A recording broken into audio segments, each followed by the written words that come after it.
everybody, welcome back to the YouTube channel. If you guys have been following us on the Corvette, you guys should know that we got the engine installed, everything buttoned up, and it was chopping like a chopper. Everything has been going really strong with this engine. It had perfect drivability on the way down there. The only thing we had a problem with was the idle. As soon as we come to an idle, the cam kind of wanted to kill it. But that's to be expected with an untuned stage 3 cam. You know, it's a big lift. It's a big lift cam, so it's not really going to be able to make the adjustments appropriately. But after we got it dyno tuned, it was a game changer. It was a completely world difference, 180 degrees. It was a monster. It ran just like it sounded. It sounded like a monster. I mean, he literally hit the gas, and even with a slipping transmission, we got up to 90 pretty damn quick. And but yeah, like I said, we ran into a little bit of issues, a little bit of despair, a little bit of misery and despair on our way home from the dyno tuner, because the 4L60 kind of had all she could handle and gave us the dreaded 2-3 flare-up. So, you know, instead of just harping on all that, we went ahead and sourced a transmission, which my buddy ended up wanting to go with the RPM Stage 5 transmission, and it's rated to about 600 horsepower. And yeah, we definitely plan on trying to use every bit of its capabilities. So, we're getting ready to go ahead and get started on disassembling this transmission and this rear end, and yeah, without further ado, let's go ahead and get started on removing this. Alrighty, so first things first, we're gonna go slide up under here, remove this little cover, and take out the torque converter bolts, which I've already done. They're right there, which I've already done. I'm trying to get a light. Hold on.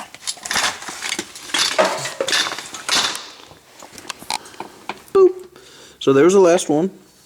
As you can see, I don't know if you can see that, but the torque converter's moving, so everything's good there. So yeah, what we did was I just pulled out this bolt, and whenever this bolt was all the way out, I asked Joe to go up there and bump the starter just a hair, and until it spun around for the next one. I pulled that bolt out, and then the same thing, because on the front of the crankshaft there's that cross member and all that shit all the way in the way, so we couldn't really do too much with it. So that was the easiest way to do that part. So first things first really is getting the exhaust out the way. I did lie on that one, so there's that. But after that, I went ahead and removed the park neutral, well, the shift selector. Oh, actually, let me get it. And then the next thing to do is move over here and remove the shift selector, and then these two plugs.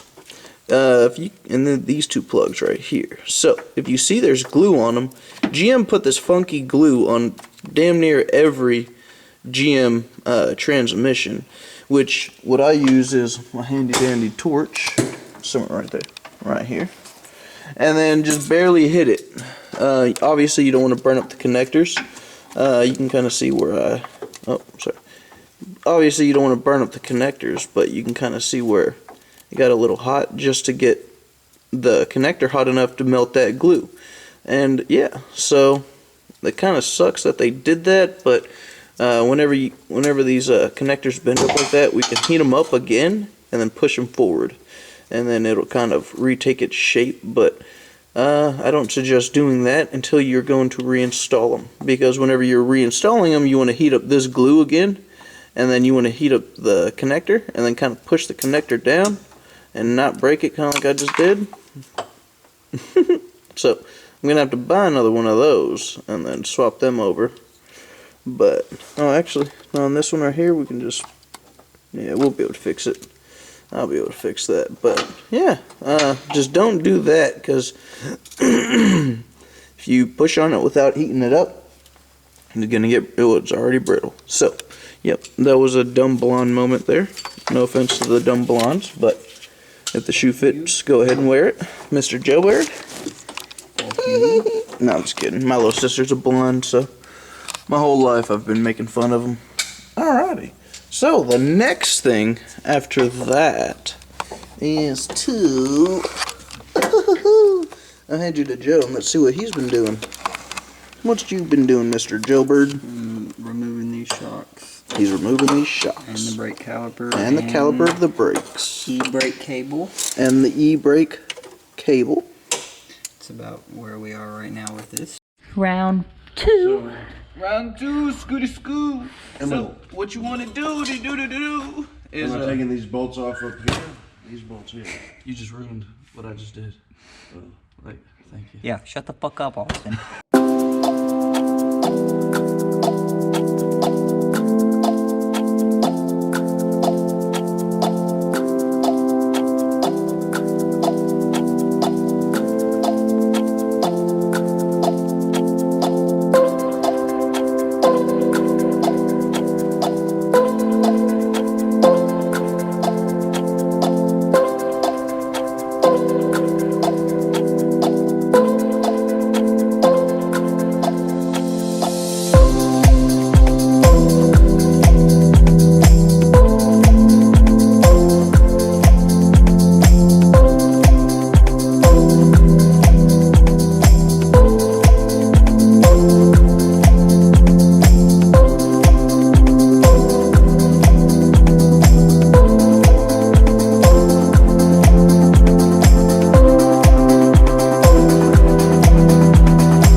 Guys, I was just like, don't let go.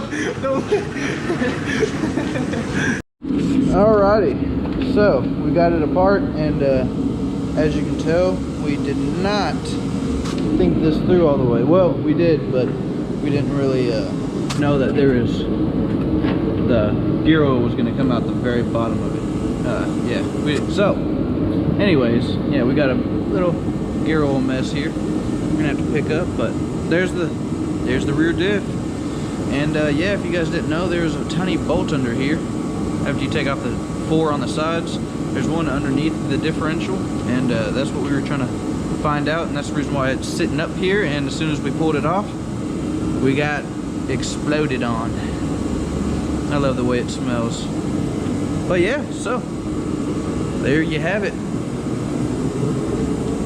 We're gonna go ahead and clean this one up and get it swapped over. he's getting ready to go eat because he's hungry.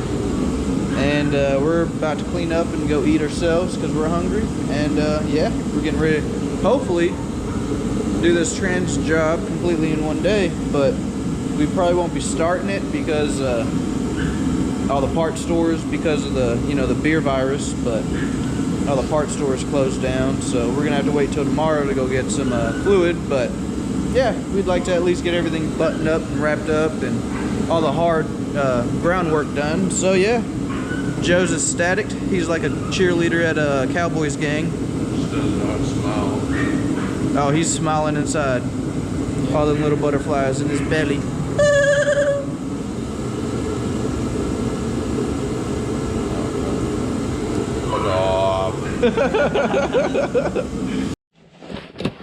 Alrighty, for this particular one, I had to take a little X-Acto knife and cut straight down on it. Get the little female fitting off of there so it can fit directly into this hose.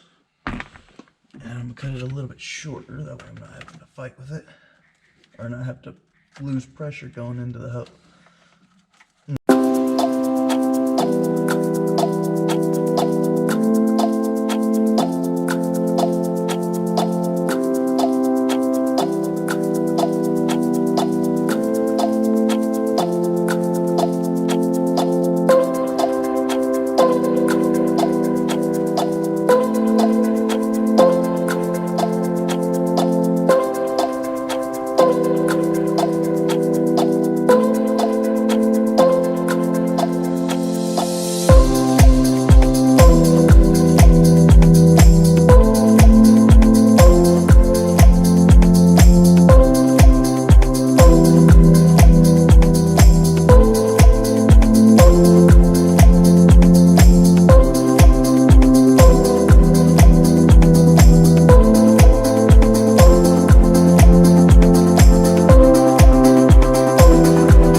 on, guys? It's Joe here, just doing up a follow-up video of the Corvette. She's running smooth and I'm happy as can be. Just went and got her cleaned up earlier today. She's been running great. Temperature's been maintaining under 200. Got the level 5 RPM trans in, and yeah, she's running smooth. I really can't complain. I mean, my neighbors are probably complaining right now because we're running open headers, but just got to do what we can do right now. Hopefully we'll be getting exhaust for it soon. But yeah, I got to give a big shout out to Grip and Dip Racing. Dustin, he sure knows what he's doing, and I couldn't be any more happy with it. So yeah, that's pretty much gonna do it for this video. If y'all haven't already, go ahead and like and subscribe, and we will definitely be bringing out more videos, more content, more performance work, you know, just a regular routine. So we appreciate y'all guys tuning in.